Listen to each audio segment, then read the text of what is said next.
پښتون ټایم کې مو په سلامونو هرکلی کوم. امید ده چې ټول به روغ او جوړ اوسئ.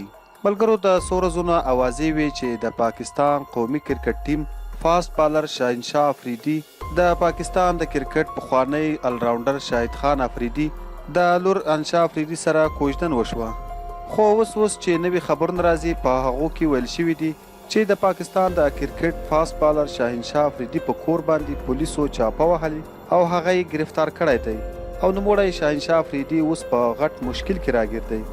شاهنشاه افریدي ولې په دومره غټ مشکل کې راګیر شو او ولې یې پولیسو په کور چاپه وهله؟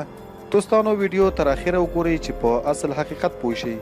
او له تاسو ټولو څخه یوه هیله او یو خواست دی چې که تاسو تر اوسه زموږ چینل نه وي سبسکرایب کړی نو مهرباني وکړئ زموږ چینل پښتون ټایم همدا اوس سبسکرایب کړئ. د پاکستان کرکټ ټیم فاست بالر شاهنشاه افریدي په کور باندې پولیسو چاپه وهلې ده. له ده څخه کومه داسې غټه غلطي شوې ده چې پولیسو په کور چاپه وهلې ده او نوموړی یې گرفتار کړی دی. لکه څنګه چې تاسو ته معلومه ده چې د پاکستان د کرکټ ټیم د پخواني الراونډر شاهد خان افریدي لور انشاه افریدي د پاکستان د فاست بالر شاهنشاه افریدي سره څو ورځې وړاندې کوژدن وشوه.